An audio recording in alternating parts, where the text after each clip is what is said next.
In the most remote areas of the world, something massive is silently stalking its victims and swallowing them whole.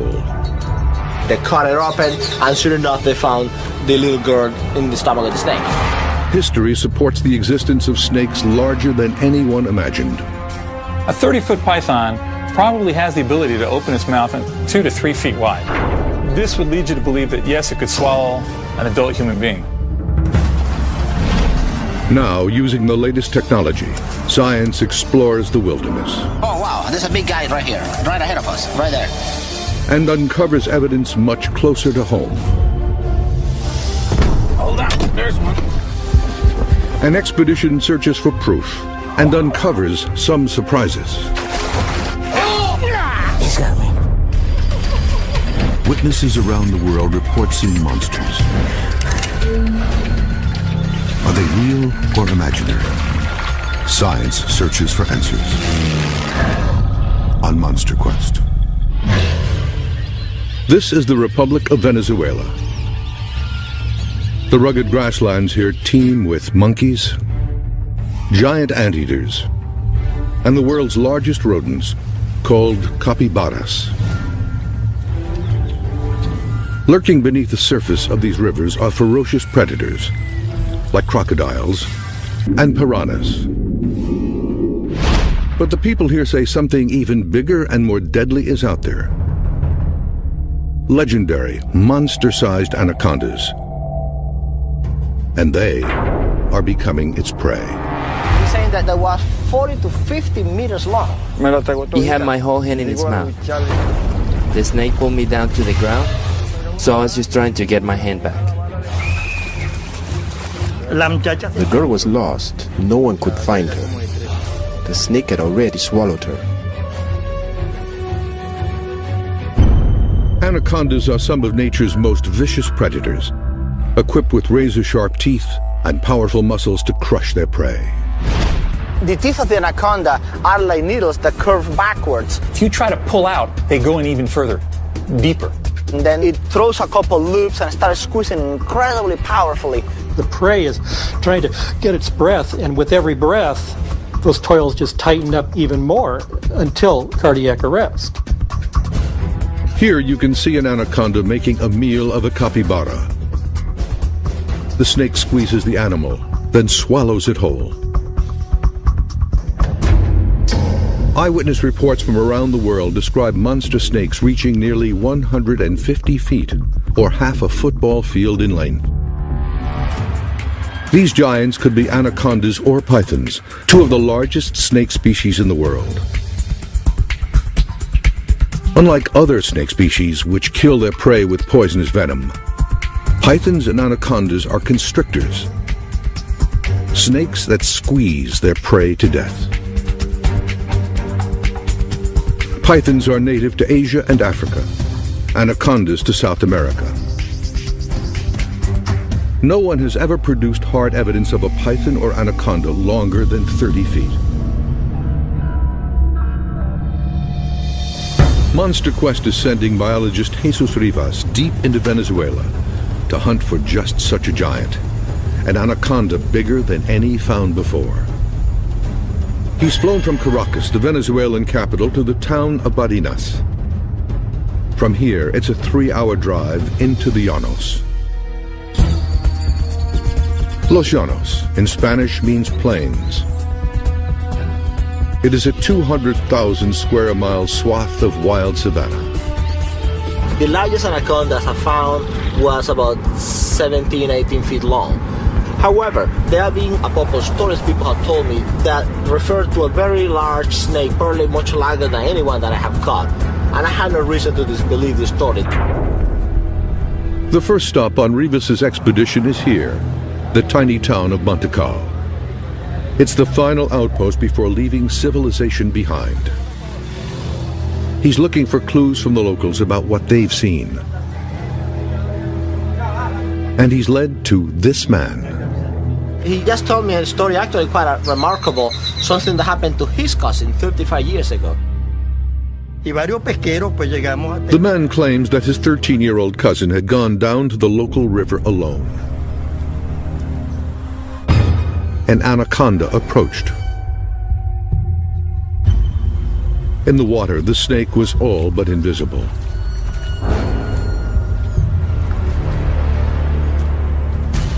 Without warning, it attacked. The anaconda wrapped its massive coils around the girl. There was no chance of escape.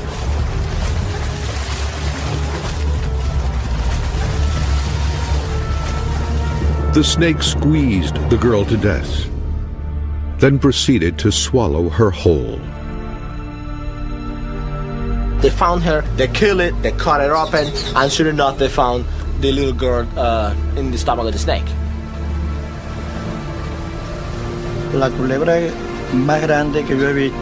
That was the largest snake I had ever seen. It was at least 45 feet long. 45 feet is a giant snake, and it's just what Rivas is looking for.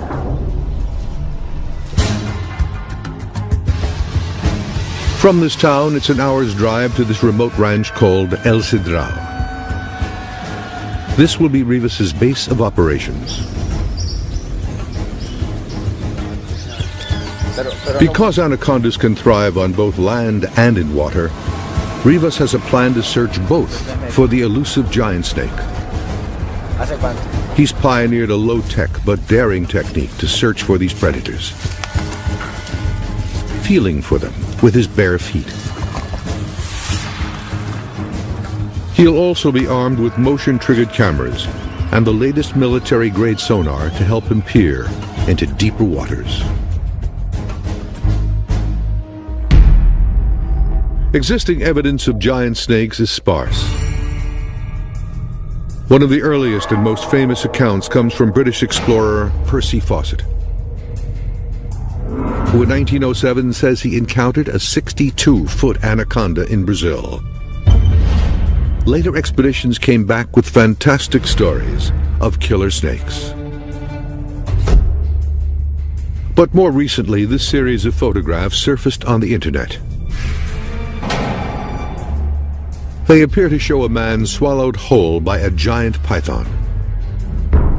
But are these photos hoaxes or real evidence of giant man-eating snakes? Experts will analyze this evidence. If you look at the ribs, they are facing towards the back, and that would be consistent with the snake swallowing towards the tail. The pythons in these photos are native to Asia and Africa, but there could be thousands of them right here in the United States, specifically in the Everglades of South Florida. This will be the site of another monster quest expedition.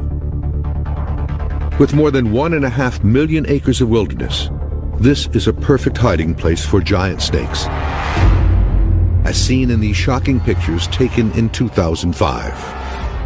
You can see a 13-foot Burmese python split almost in two after swallowing an alligator whole. On the upper right is the snake's head. On the left, its tail. The alligator's tail protrudes from the snake's ruptured belly. To look at an animal, for instance, like a python feeding on an alligator that it would not find in its normal habitat, shows that the animal would adapt to what's available to it. A snake's digestive systems are incredible. They can digest almost anything. And evidence suggests that these eating machines are on the move. This is also a Burmese python, and it's invaded this man's suburban Miami backyard. His struggle with it was captured by a local news crew. Fearing for his exotic fish, the owner and a friend jumping into action, trying to pounce on the python, but charming this snake didn't go so well. It was no isolated incident. Just a few days earlier, this python was discovered nearby with a swollen belly. What turned out to be a 15-pound pet cat named Francis. These incidents are becoming so common that Miami-Dade County now has an emergency unit to respond to such calls. It's called the Anti-Venom Unit. This is a big problem here in South Florida. And these are big snakes that can hurt a young child as well as a teenage boy or even a full-grown adult. Handling these snakes is dangerous, even for professionals. How did pythons native to Southeast Asia end up in these Miami neighborhoods? For many years now, these snakes have been very popular pets. Ron McGill of the Miami Metro Zoo has been studying Florida wildlife for nearly 30 years. The unfortunate thing is they purchase these animals when they're hatchlings or newborns in pet shops, and they look very manageable. But when pythons get too big for their cages, owners release them into the Everglades. And in 1992, when Hurricane Andrew hit here, destroying homes and pet stores, hundreds of young pythons escaped into the wild. Nobody could have predicted what happened next. Because of our climate, it's so conducive to these animals when they are released or they escape that they thrive. Not only do they thrive, they reproduce. Just how many pythons are now living in the Everglades is unknown. But there's no question the number is growing. A large constrictor can have 50 to 60 live babies that are on their own. So really, I don't see a way short of a long, deep freeze in South Florida where these animals are going to be eradicated. McGill has evidence that this new population of snakes are about to become giants. This is a 20-foot skin of a reticulated python that washed up on a beach in Miami. An animal that started out as a pet, but now is indicative of a problem that we're experiencing here in South Florida.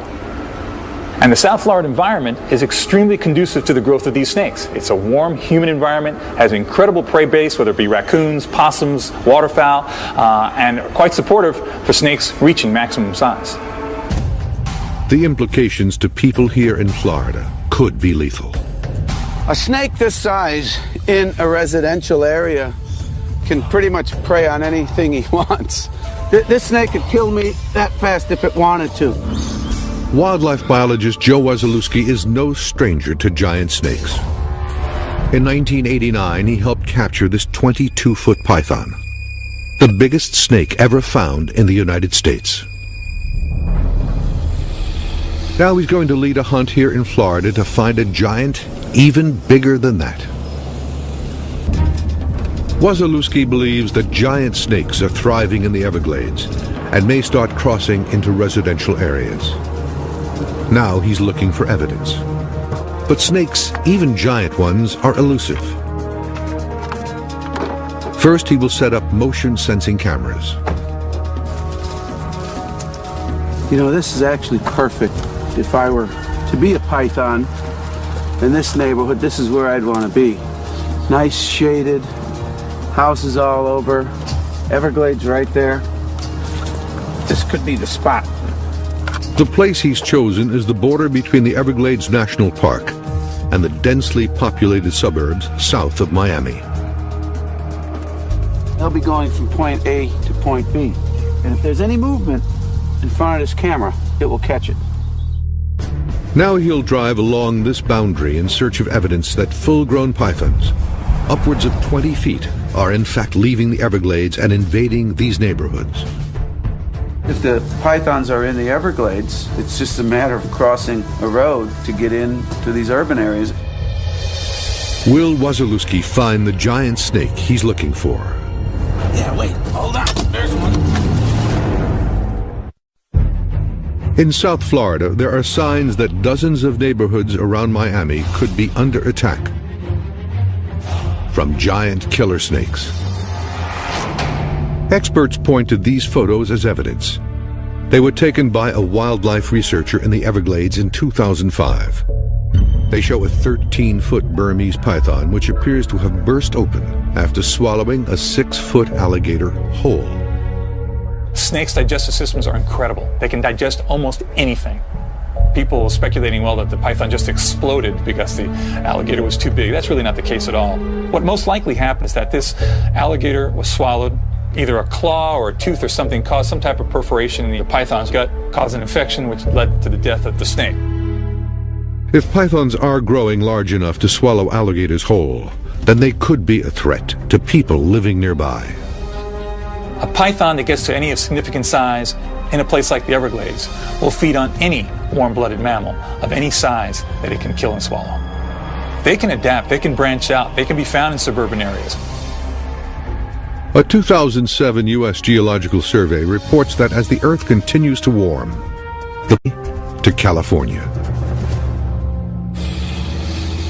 Joe Wasilewski thinks that's happening already. We really could be on the verge of a real epidemic with these pythons. Just because you don't see them does not necessarily mean they're not here. What it does mean is they're hiding pretty good on us. It's been dry for the last few months, up until a couple nights ago we got some really good rains. And with the rains coming in, it sort of wakes all the wildlife up. Right now is the perfect time to look for pythons. 1,000 miles away in Venezuela, anaconda expert Jesus Rivas is about to begin his search for a giant snake.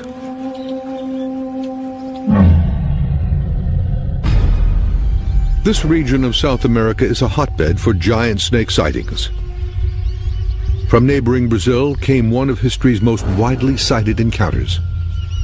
It came from this man, Colonel Percy Fawcett.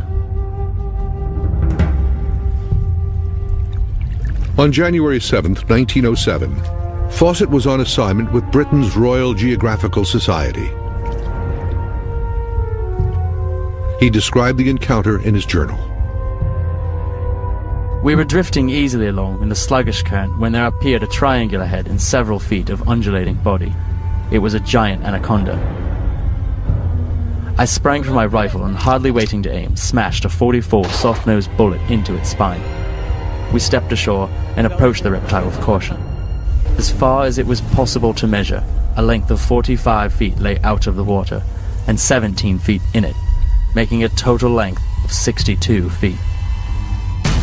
This drawing and Fawcett's account are the only existing evidence of this giant snake.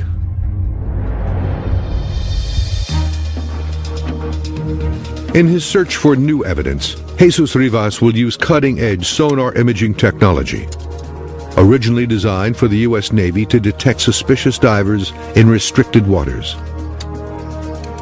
The device is called the DIDSON, or Dual Frequency Identification Sonar. Ed Belcher and his team at Soundmetrics in Seattle, Washington, designed this device. This is an acoustic camera. It uses sound instead of light to generate an image. Rivas will encounter zero visibility conditions in his search for a giant anaconda. This device will be his eyes underwater. Belcher places a brick in the tank and clouds the water to demonstrate the DIDSON's imaging capabilities. To the naked eye, the brick is invisible, but the DIDSON sees it clearly. Now, this brick is only about 4 feet away, but in Venezuela, while you're looking for snakes, they'll be probably 30, 40 feet away, and we'll still be able to see those snakes. Once Rivas finds a snake, he'll be able to measure it to see if he's found an actual giant. Sonar has never been used before to search for giant snakes, and what Rivas finds could raise the evidentiary bar. Joining Rivas on his expedition are his old partners, Victor and Ramon. They'll be setting motion-triggered camera traps, but they must first track down bait to lure the giant snakes. For that, they'll need to collect musk from another anaconda. Musk is a mysterious glandular excretion that Rivas believes could attract other snakes. Nobody knows what the musk is for. It could be for defense, because it's very stinky, but also it could have a social function, attraction. Ahead, something in the road catches their eye. It's the track of an anaconda. I can see the print of the scales here.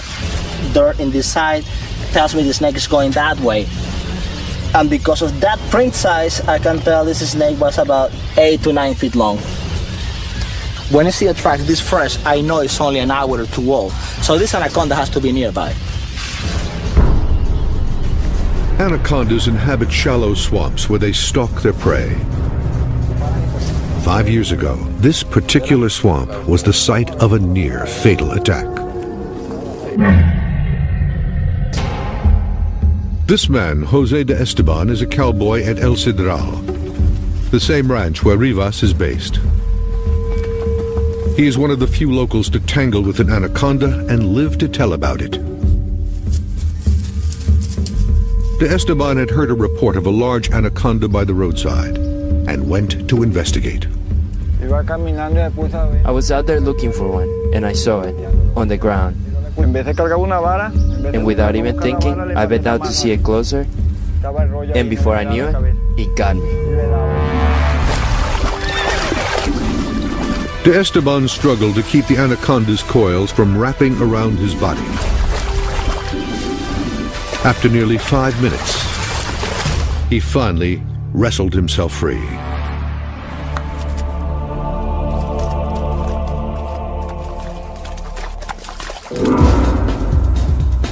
The team begins their search in the same swamp where De Esteban was attacked. They can't see them, but they know that anacondas are here. In their hunt, they use only poles and their bare feet. Rivas's unorthodox methods have earned him the nickname the Barefoot Biologist. As he searches, his only safety net is his instinct and experience. This water is not very deep. If I catch an anaconda in a water that is too deep, she might have the upper hand. I don't want that.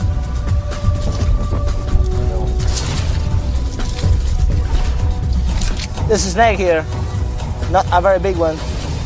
There's another one right here. Rabong! Victor! These anacondas are too small for musk extraction. But there's evidence that a bigger anaconda could be nearby. This is a crack right here. It seems like this anaconda will be about 9-10 feet, maybe that big around. Despite the fresh trail, Rivas cannot find the snake. The team is losing daylight. The pressure is on. Rivas discovers something, but it's not an anaconda. Not a snake.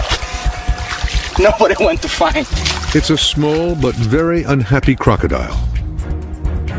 The day seems all but over. But then, a discovery.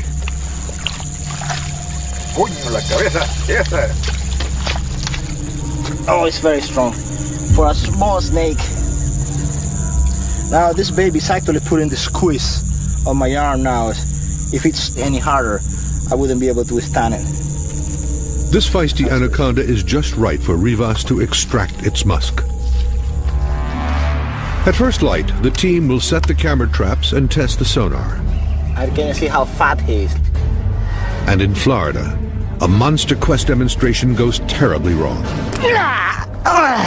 He's got me. Snakes have been the object of fascination and worship throughout history. From the pharaoh's tombs of ancient Egypt, to Quetzalcoatl, the feathered serpent god of the Aztecs, to the Naga, a mythical river serpent in the Mekong Delta of Southeast Asia. To millions, snakes are the embodiment of evil and a source of paralyzing fear. That fear is very real in Venezuela and in Florida, where there could be evidence of giant pythons and anacondas. And 2 expeditions are underway to find them. In South Florida, the investigation is tracking escaped pet pythons that have for years been thriving and growing in the seclusion of the Everglades. But there are signs that they're now invading suburban neighborhoods. Captain Ernie Gilson with Miami-Dade's anti-venom unit has seen it firsthand. I've been doing this for 9.5 years, and we're getting more and more of these calls for recoveries every year. We foresee in the future that we will definitely see larger snakes, more calls on these larger constrictors than we have in the past. Come back around. The calls that we are receiving, they are a lot of large constrictors, 7 to 10 to 12 foot long. This year, I expect it to get worse.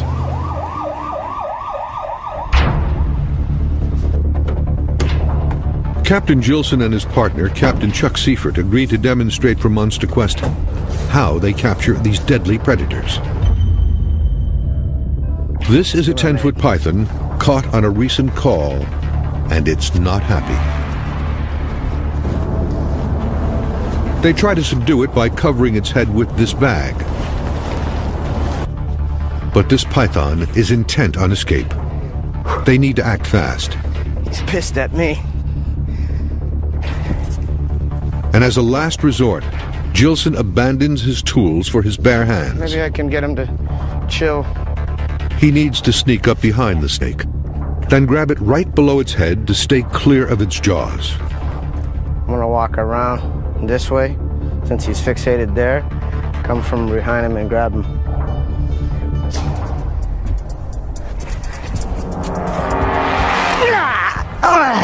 He's got me.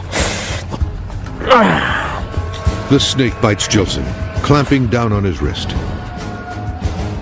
He has no way to break free. He's got a good hold on me. Can you push it in a little bit? Nope. He's got the vein, dude. The snake is coiling around their bodies. Seifert has to use brute force to pry the jaws open, tearing the skin from Gilson's wrist. Yep. He got me good, dude. Go get it, Ace. Yep. Yeah, it hurts like heck right now. They got real sharp teeth. As I approached him, my mistake was I didn't grab him close enough to his head. When I did grab, I slid back, and he was able to circle around. He came back on me and bit me in the arm. As you can see, they got a full mouth of teeth. He got me with his inner and his outer teeth. As Gilson discovered, a constrictor's jaws are one of nature's deadliest contraptions. Both pythons and anacondas have 6 rows of razor-sharp teeth that curve backwards like 100 individual fishhooks. The more the prey struggles, the deeper the teeth sink into its flesh. This snake was 10 feet long, hardly a giant. But if it was a giant, could it have killed and swallowed Gilson whole? Monster Quest has compiled this photographic evidence from the internet that suggests it could be possible. No one has come forward to say where and when these pictures were taken, but many are convinced that they are evidence of giant man-eating snakes. Now Bob Henderson and Ron McGill analyze this evidence. In looking at this image, if you look at the ribs, they are facing towards the back, and that would be consistent with the snake swallowing from the head being this way towards the tail. As demonstrated here with this python feeding on a dead rabbit, the head is the most compact and manageable part of the body for a snake to get its jaws around. That's why snakes always swallow head first. The same would be true for a human victim. Now, what allows the snake to open its mouth very widely are special bones that it has back here. It's called the quadrate bone. The quadrate bone at the back of the skull allows the jaws of the snake to drop straight down to open unusually wide. Then the separation between the 2 bottom jaw bones allows the mouth to expand even further, to 3 times the width of its own head. But Henderson isn't sure the snake in this photo has swallowed a person. Just based on the size of the person and the fact that it doesn't seem to have any particular bruising or anything like that, everything looks just very, very much intact for it to have been the victim of a snake attack and to have been ingested by a large snake. A snake swallowing its prey is a slow but violent process. A snake has no limbs to push food into its mouth. Instead, it has rows of curved teeth that move independently, pulling the prey little by little into its stomach. The condition of this body appears inconsistent with that of a snake's victim. While we can't definitively say that it's a forgery, it does give us pause. This photograph, however, seems to tell a different story. Now, this photograph here is more indicative of what I think could easily happen. If this is the shoulder here and the arm here, this would have to be the head.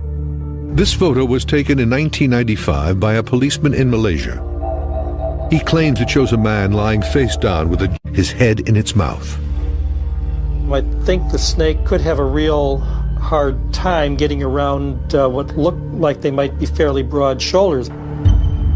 Prey species would bleed a lot from those wounds, and here you see that this snake has struggled.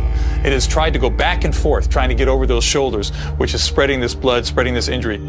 Once the snake swallows this man's head, the shoulders could prove to be an insurmountable obstacle. The average width of an adult's shoulders is about 2 feet, but if the snake could get its mouth around the shoulders, nothing could stop it from swallowing a person whole.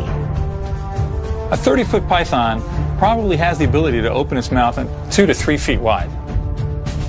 This would lead you to believe that, yes, it could swallow an adult human being. The best place to find these monster-sized snakes is going to be in the remotest areas of the world. Back in Venezuela, Rivas extracts the musk of the anaconda he caught the night before. He believes the musk could contain pheromones that will attract other anacondas, hopefully a giant.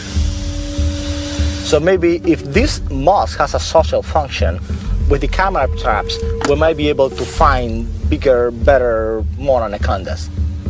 Rivas positions and aims the cameras using the onboard laser sight. Each is equipped with a motion-sensing trigger and a flash. These cameras will capture whatever crosses their path, day or night. Now the team will test the sonar.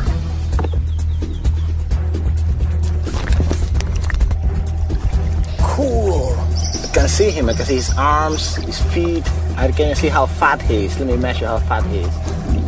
Almost half a meter. To lose some weight, buddy. After the tests, Rivas heads into the field. Okay. This will be the first time such technology has ever been used to hunt for anacondas, and it could lead these researchers to the discovery of a lifetime. The biggest snake Rivas has found here was 17 feet.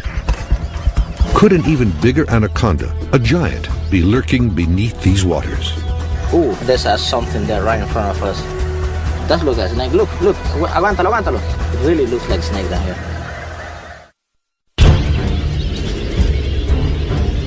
Around the world, legends are told of giant snakes measuring 150 feet or more, half the length of a football field.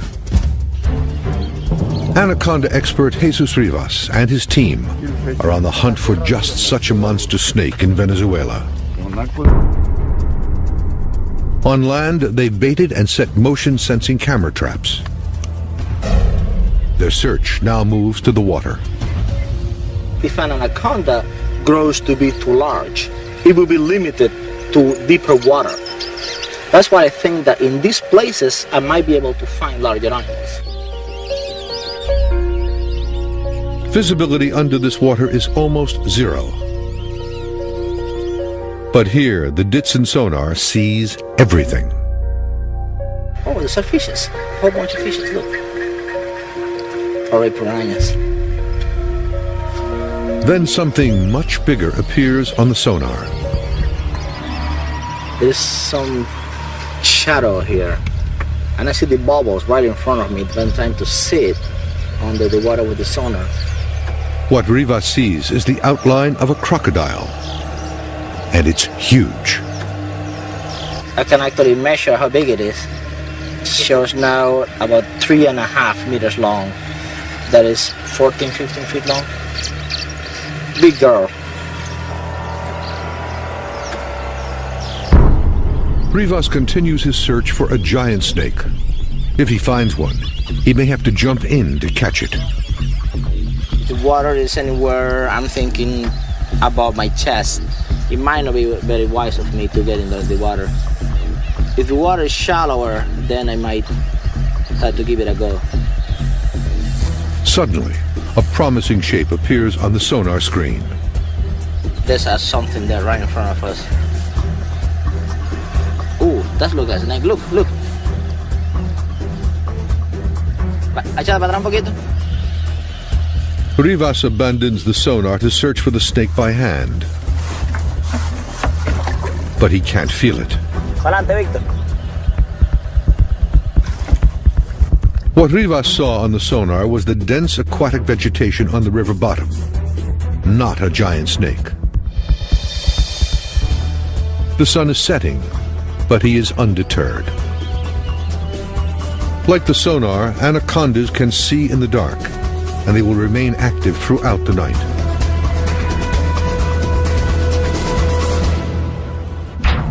Back in South Florida, where the search for a giant snake continues, the day is also coming to an end. But that could be good news for biologist Joe Wasilewski.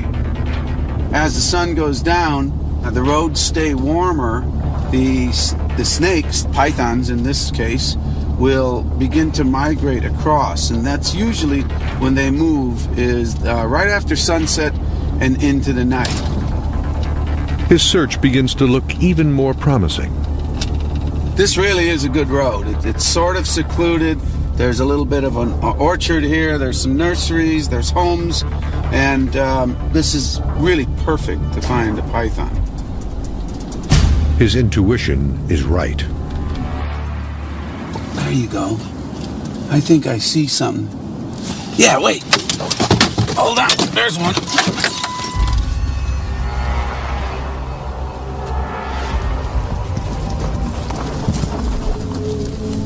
Wasilewski finds a wild python that most likely escaped from the Everglades. Oh yeah, I got it. Well, that's the one. It's about 8 feet long and about as mean as a python can be. I'll tell you what, if this were one 15, 20, 25 feet in length, there's no way I could get it off. The power of these animals is just absolutely amazing. Out of the Everglades and into this residential area, this python could prove deadly to anybody it encountered. If this one were to coil around someone's neck, this snake could actually choke off your trachea and your esophagus and you could not breathe. Believe it or not, a snake this size. The escalating presence of snakes this size could mean there are even bigger snakes migrating out of the Everglades. The big ones are out there, there's no question about it. But your chances are, if you see a python, it's going to be one around this size, simply because of the numbers game. There's hundreds of this size to one or two huge ones. We think it's a young population, and in the next few years is when they're going to start getting to these really massive sizes. But could be right now. We could see a big one tonight, tomorrow. A storm rolls in, and the rain puts a halt to Wasilewski's search. But the camera traps he set earlier could provide what he's hoping for: evidence of a giant snake in these neighborhoods. And back in Venezuela, Rivas presses on through the night and is startled by what he sees next. Oh wow, there's a big guy right here. Right ahead of us, right there. Could this be their giant? In the wild plains of Venezuela and in these South Florida suburbs, evidence of giant snakes exists. In Venezuela, this cowboy narrowly escaped with his life. And this man says his 13-year-old cousin was swallowed whole by a 45-foot anaconda. In Florida, escaped pythons are invading neighborhoods, feeding on pets, even taking on the authorities sent to capture them. So far, no one's ever been killed here by one of these escaped pythons. However, these photographs prove they've become giants, large enough to swallow alligators whole. And these photographs, widely circulated on the internet, could be evidence that they are man-eaters. Although they can't be authenticated, experts agree it could have happened. I think if a 30-foot constrictor, an anaconda, a python did exist, and it did come across a human being and it was hungry, there'd be nothing that would stop it from swallowing that human being. History is filled with accounts of giant snakes, some over 150 feet in length. Can science now prove the existence of such a snake? In the wilds of Venezuela, motion-sensing cameras are keeping watch on land. And by the light of the full moon, Jesus Rivas continues his search of the waters. Anacondas are very patient animals. If you want to deal with them, you just need to be just as patient as they are. Even in the pitch-black waters, the state-of-the-art sonar sees everything. Rivas is hoping for a glimpse of the snake's distinctive coils. And he gets one. Oh wow, there's a big guy right here. Right ahead of us. Víctor, chequea esta bolita aquí que está aquí. Aquí en el lado. Check this out. This really looks like an anaconda right here. Right in this patch of vegetation. ¿Sientes algo ahí? Is this a giant anaconda? Víctor, aguántate. There's a really big thing right there. That is a big guy. No hay nada, pura bola. But the shape disappears into the dense underwater vegetation. The team combs this section of the river again, Por allá. but can't find the No snake. sientes nada, busca allá. Nada. No hay nada. But there is hope. The sonar has recorded the entire search. And back at the ranch, Rivas can now analyze the footage. He'll also be able to review any still pictures from the motion-sensing cameras. This was seemed like it took a lot of pictures. The memory cards on the cameras are full. But windblown leaves, birds, and capybaras are all that set them off. Not any snake, not any of the things I was looking for. But the sonar images could prove to be promising. There's a mysterious shadow. It looks like a curl about 5 feet across. It would be a big snake, but I can't really make out what it is. A snake 5 feet across would truly be a giant. But what Rivas sees is just an illusion on the river bottom. See, the aquatic vegetation really resembled anacondas. Many times I saw something, and when I checked it out in person, there wasn't anything. Rivas remains convinced the eyewitness reports here are true, and he'll be back to search again. I have heard a few stories that I have no reason to disbelieve, and they all report anacondas significantly larger than what I have caught. So whether they can grow larger, yes, I believe it's possible. I'd love to see it. Back in Florida, Joe Wasilewski captured this 8-foot-long python in a residential neighborhood. Now, for the first time, he'll check his motion-sensing cameras for evidence of even bigger pythons leaving the Everglades behind. Okay, let's see what we got here. Oh, there's the dog. So the camera does work. Whoa, look at that. Wait a minute. That's the whole snake. Wow. Now that is a great shot. There's the head, the tail. That thing is at least 12 feet long. This odd-looking snake is an albino python, a popular breed with pet owners. It's not a giant, but what Wasilewski has found is new evidence that wild pythons are crossing into suburban neighborhoods. A photo is worth 1,000 words, right? And here it is. So that's a fact. Snakes are coming into these areas. And it may be only a matter of time until these snakes become giants. I'll bet in another 5-10 years we will start seeing the huge ones coming out. The evidence shows giant snakes are an unstoppable force of nature and potential man-eaters. In the Venezuelan llanos, life goes on as the anacondas lay in wait for their next victim. And here in the U.S., the population of escaped pythons continues to grow and spread to new areas every day. The next place one turns up could be your own backyard.